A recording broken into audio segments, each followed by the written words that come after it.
Hello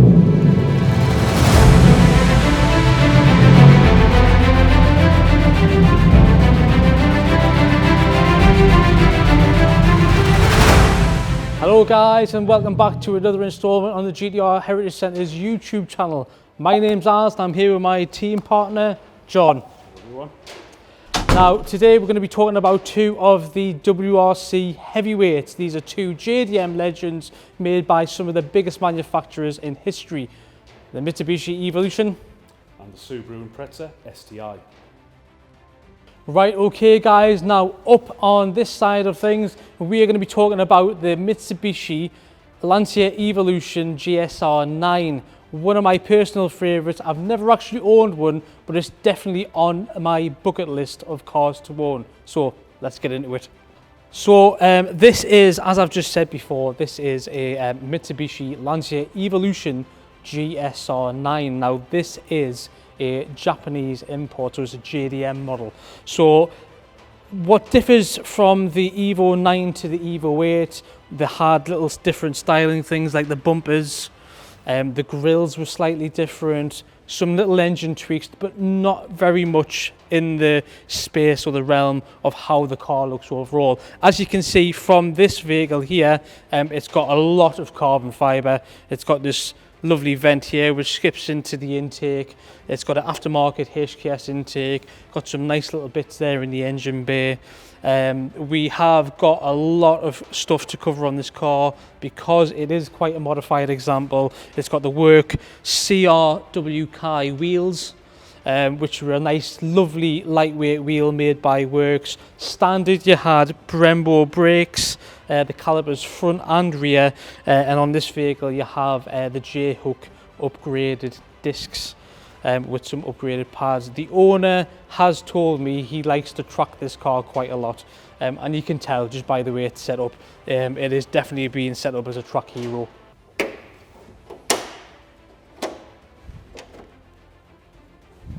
So this is the heart of the Mitsubishi Lancia Evo. This is obviously, like I said, an Evo 9. This is what they call the Myvec 4G63 inline 4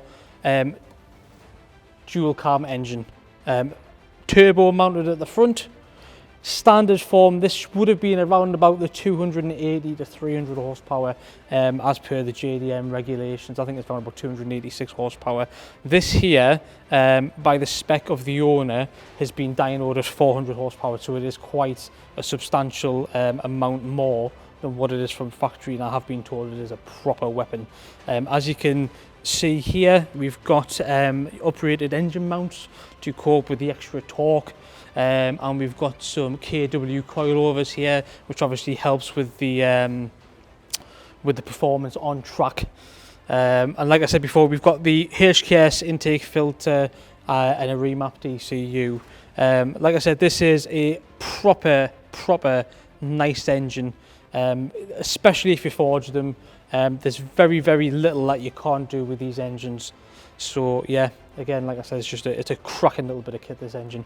So as I was saying before, you know, you got your front mounted turbo in this engine. Coming down here, we actually have a front mounted intercooler. Now, efficiency wise, this is much more efficient than the Subaru Impreza, because the Subaru Impreza has a top mount intercooler which can soak up a lot of the heat soak in the engine bay, so you've got to be quite careful with them. That's why the Subaru actually has quite a big bonnet scoop, so it can push in the air. This is obviously front mount, so this is already open to the elements, so you do get quite a lot of air gushing in through the standard air guide, and obviously you've got an extra air guide there and there. Ideal thing to do, bigger intercooler and probably a second layer of mesh, because as I've said before, this is actually open to the elements. So if you drive this car pretty much every day, sometimes the intercooler cores can corrode and split. Very similar to the 35s actually.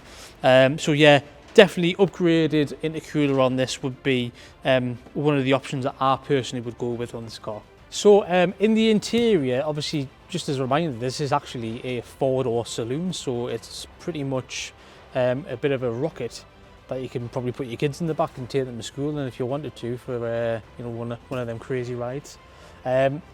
again, it's got airbags, so like you look at it and you go, it's a track monster, but it actually comes standard passenger and front airbags. Got this lovely carbon fibre from standard on the GSR variants, and you're probably looking at something that's drawing my attention anyway, and this is this beautiful designed CAE engineering quick shift, which is just absolutely amazing. I mean, you can just tell it's being made out of billet aluminium, all the exposed springs there, you've got the tensioner there.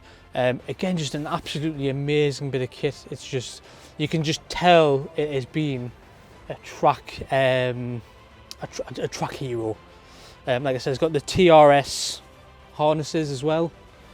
So yeah, like I said, it's just a nice place to sit. It is actually quite spacious in the back if you could get in the back, but you can't because it's got this ginormous bar in the back with the actual the harnesses strapped to it for safety. So if you want to have a little pop round the back, we'll show you the rear harness brace. So hi guys, you meet me round at the back, as I've just said. It's got this beautiful brace here, which is actually adapted to where the old seatbelt anchor points are. Like I said, got this beautiful brace here that goes into the floor. This guides the harnesses. The harnesses are then put into the rear seatbelt clip mounts. And that keeps it nice and rigid for safety reasons. This here isn't just a nice bit of metal. It's actually there to be a stability for the rear, because obviously when you're on the track, this will flex quite a lot. Probably not, you won't notice it, but I mean, with this bar being here, you'll probably notice a difference as if you've driven it before without the bar to when it's here. So yeah, a really, really nice bit of kit there. And like I said, you know, I love the harnesses in this car, but sadly, it's definitely not something that you could probably put your kids in and take them to school. But like I said, you know, this is a proper track hero, so yeah.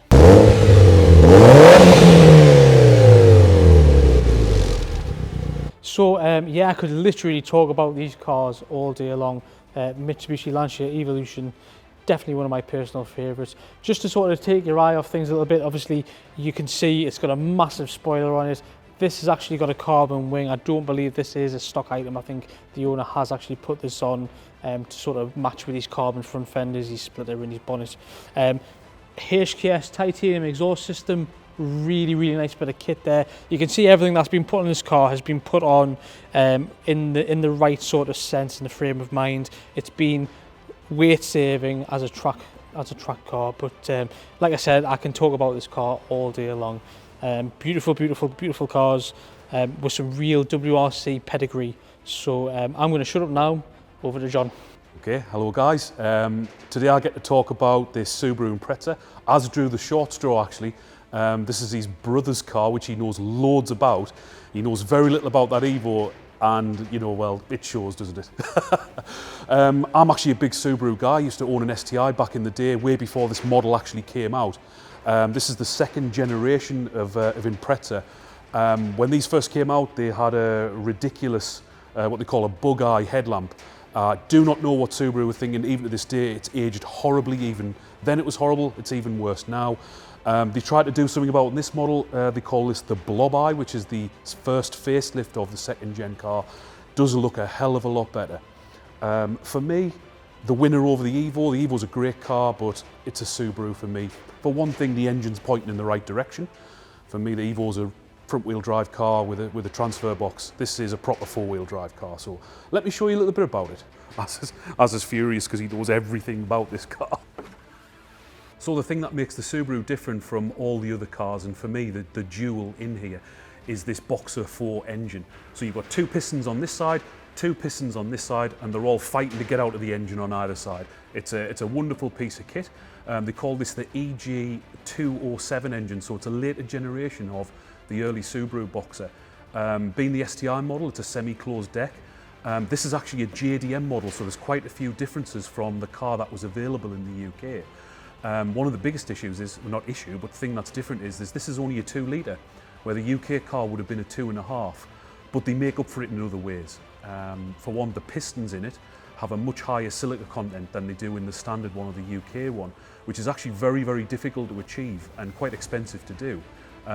Why they didn't just put a forged piston in from the factory, I'll never know, but that is what they did. It got a nitrided crank, it got a bigger hybrid turbo, and this particular model, being a JDM, got equal length downpipes as well, which is great for performance, but does take away a little bit of that Subaru rumble we all love to hear. They do take a bit of looking after though. They're not easy to work on. As you can see, this engine bay is absolutely crammed. Even to get the spark plugs out on these engines is a task. But properly looked after, they should go for years. I mean, I ran mine probably 2.5 years as a commuter, had zero problems, but then I hear people blowing them up every other weekend. So I suppose it's how you treat them. But the biggest thing about it is the noise. These sound like a V-twin motorbike when they're on song. Really, really special engine, and makes the car completely stand out from the crowd for me.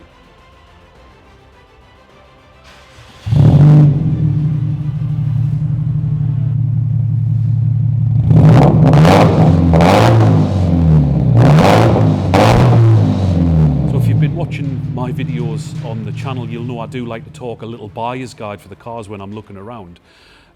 If you're like me, you'll see your car on the telly and straight away you'll just want to go and buy one. I'm like that, most people are as well. These cars can rust really badly. This wheel arch here is really bad for rust. I've seen them all the way up as far as this swodge line. Be careful with the wide track versions of these cars because they have an arch cover all the way along there which will hide rust. Slightly earlier models as well, they're known for going up where the suspension strut mounts right up in here. I've seen them where the turret's almost completely gone. Don't think it affects these models so badly, but what you do need to watch out for is front and rear subframes. We've seen them rotted almost completely away before. Not very expensive to buy new, but there's a lot of labour to change them, so that's something you need to be aware of. This is a JDM car, like I said, it hasn't been in the country that long. If you're buying a UK one, it's probably been exposed to our road salt from new, and being, you know, sort of 15 years old now, maybe more, there's a good potential that underneath these side skirts, under the body kit, behind the bumpers here, you're going to see some significant rust, so please check it out. Given the differences between the two cars, I think I'd choose the JDM car all day. So sadly no test drive today for the cars. The gritters were out this morning early. We don't want these cars out subject to the salt on the road, so sadly can't take you out in the cars and show you what they're like on the road. But we are going to have a little chat, me and Az, about why we think each car has its strong points and its negative points. It's an age-old argument, Subaru versus Evo. It's good or evil, Star Trek, Star Wars, it's the same argument. So let's, me and Az, get together, have a little chat about it and see if you agree or disagree with what we think.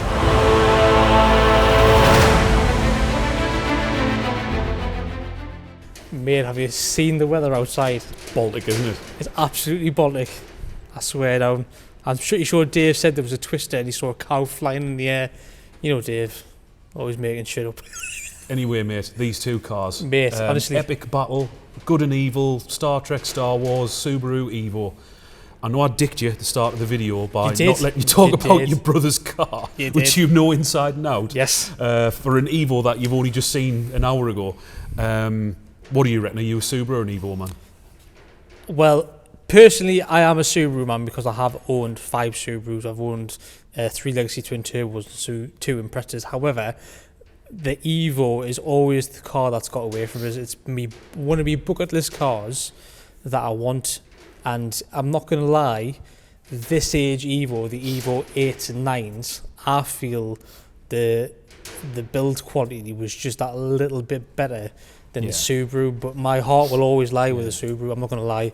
I love Subarus. I love what they stand for, the way they sound and stuff like that. So I can't argue. I think the build quality on the Subaru was always a bit of an Achilles heel, to be fair. Yeah. Mine was in MY95 and it felt like an old Primera sort of tech screwed together and stuff, you know. But it is what it is, you know. At the time, if you wanted to go quicker, you needed a big power Cosy, really. You know, back in, we're talking early noughties here. Yeah, yeah. So there wasn't much around at the time that could do a lot with it.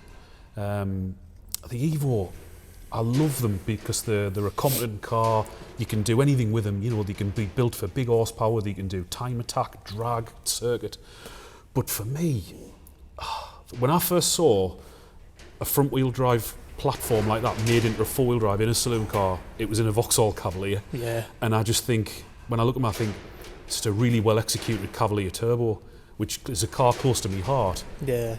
But it's still a terrible car. I'm not saying they're a terrible car. No, they are a great car. That's the platform that reminds me of. And every manufacturer now, Mercedes, Ford with the RS, even BMW's jumped on board with the new M135i.